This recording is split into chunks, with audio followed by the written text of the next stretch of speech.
detrás de Dina, el poder detrás del poder.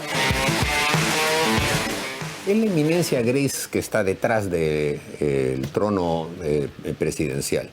Es lo que llaman algunos el poder tras el trono. Un abogado cuestionado por sus acciones de amparo en favor de los casinos y tragamonedas y hombre de confianza de la ex primera dama Nadine Heredia.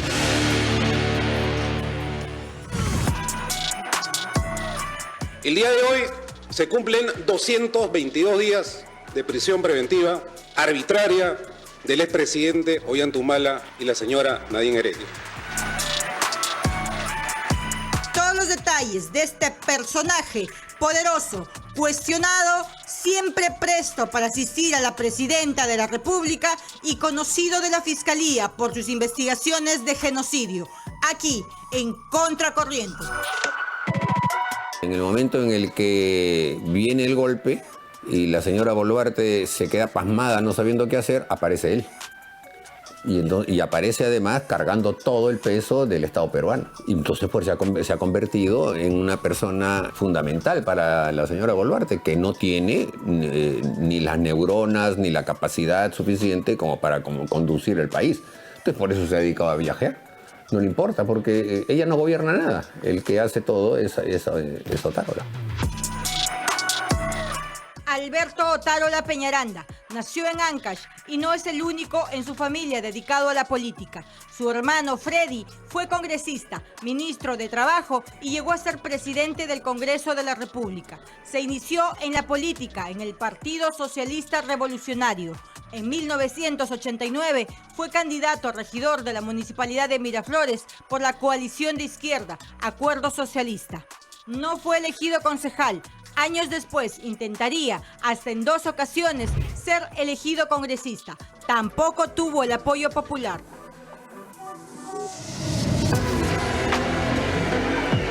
No sería hasta el gobierno de Alejandro Toledo cuando accedió a su primer alto cargo público. Tras ocupar puestos de asesor en el Ministerio de Defensa, fue finalmente nombrado viceministro de Asuntos Administrativos y Económicos en esa cartera.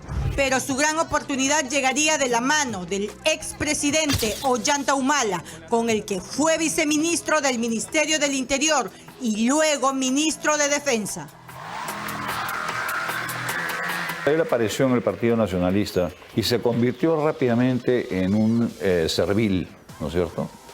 O sea, cuando uno está en el poder, como era el caso del presidente Ollanta, te busca gente que te sirva, ¿no? Y él es perfecto para eso. O sea, es el tipo de abogado que te dice 2 más 2, ¿cuánto quieres que sea? O ¿de qué color es la pared? ¿De qué color quieres que sea?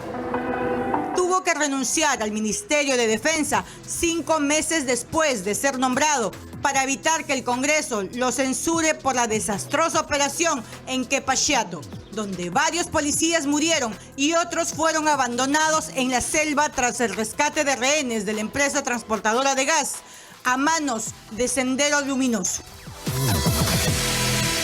Cuando fue ministro de Defensa hubo 18 muertos bajo su cargo. O sea, si tuviéramos un Estado de Derecho en ese momento, el señor Otárola ya estaría hasta el cogote de denuncias y de investigaciones y de procesos. Tú no puedes, bajo tu mando, asesinar 18 personas. Probablemente no fue tu responsabilidad, pero hay responsabilidades políticas. Ni siquiera han tenido la valentía de decir, señores, perdón, reconozco mi responsabilidad política, doy un paso al costado.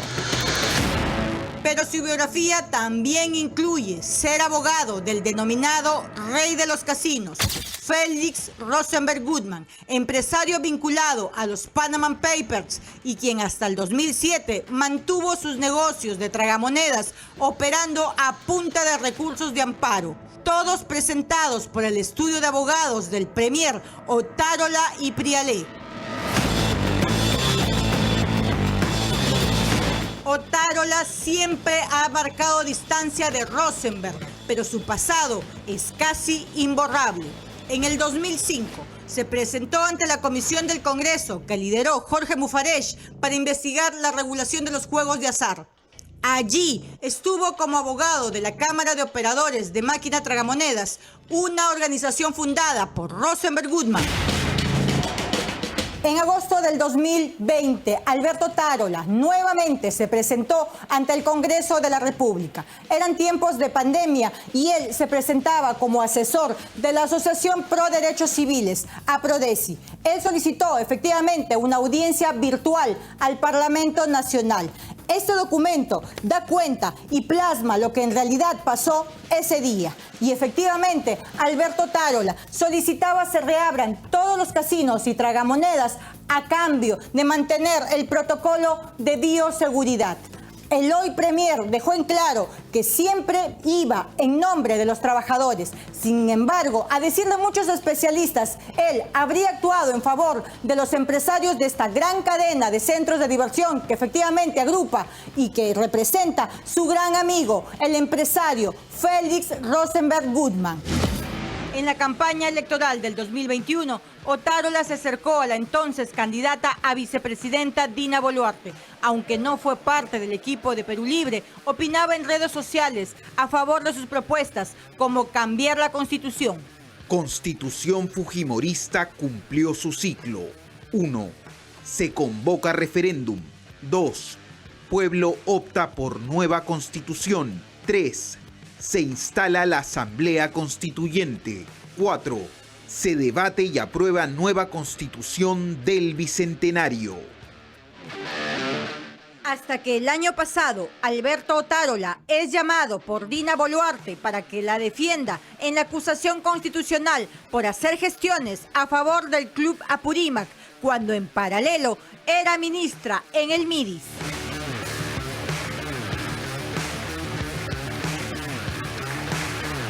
Se convirtió en el perfecto mayordomo que en el momento en el que el señor Castillo hace su golpe para presentarse y decir, no se preocupe usted, señora, acá estoy yo para resolver todos los problemas, ¿no? Así ya me lo imagino además vestido de mayordomo justamente porque es la persona que se necesita para entregar siempre el cafecito a la persona y dárselo antes de que lo quiera.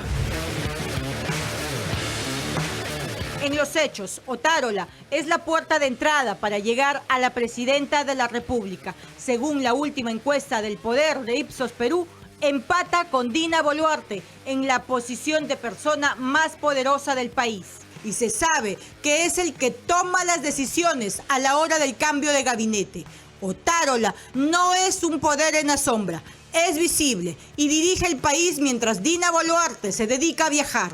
Ya estuvo 3 veces en el máximo cargo que puede tener un funcionario y se alista para una 4ª vez.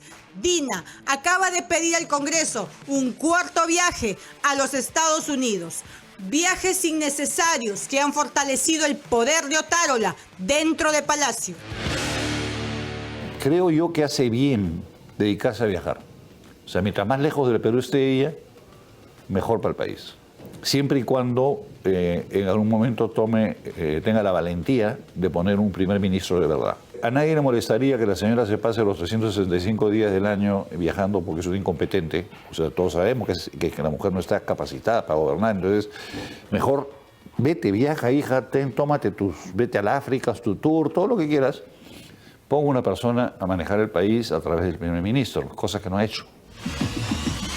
Detrás de estos muros se toman las más importantes decisiones. Según nuestras fuentes, ningún decreto sale sin el visto bueno de Otárola y su entorno más cercano está conformado por los funcionarios Paul Caiguaray y Óscar Gómez Castro, además de Karin Cáceres Durango, esta última actual presidenta de Indecopi. En el fondo, él es el presidente en la sombra, porque no creo que la señora Boluarte pueda firmar un solo decreto sin consultárselo. Y obviamente que siempre tiene que haber firma y refrendo de ministros, pero en este caso, Otárola es el que pone los puntos sobre las IES. No hay cambio sustancial que se haga en el gobierno sin su aprobación. Otárola es además el brazo articulador con el Congreso de la República. Si hoy Dina puede operar sin bancada y sin base social, es gracias a Otárola, quien tendría alineado al Parlamento. Ambos saben que un adelanto de elecciones también los tocaría.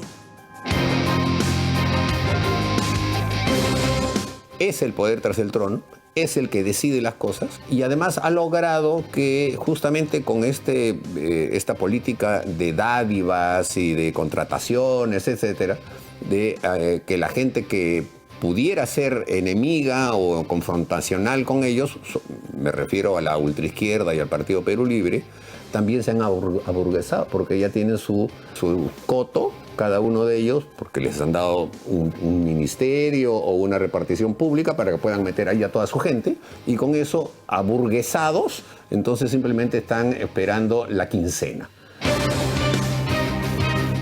Tienen su haber las amigas que lo visitan en la PCM y salen con trabajo. El pago de 41 millones en eSalud para la compra de kits de pruebas rápidas para el COVID-19, la acusación por la muerte de peruanos en las últimas protestas y, claro, el desastroso Plan Boluarte. Al cierre de esta nota, ya se habían reportado 11 asesinatos desde que se decretó el estado de emergencia en San Juan del Lurigancho.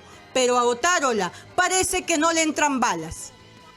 Una cosa es el señor Otárola como un abogado constitucionalista o penalista a quien conozco y con quien he tenido trato, y otra cosa es el político, presidente del Consejo de Ministros, la está cagando. Podrán decir cualquier cosa de presidente del Consejo de Ministros, menos que es un corrupto. ¿Hasta cuándo se tiene que esperar para que las decisiones importantes sean tomadas con seriedad por el Consejo de Ministros?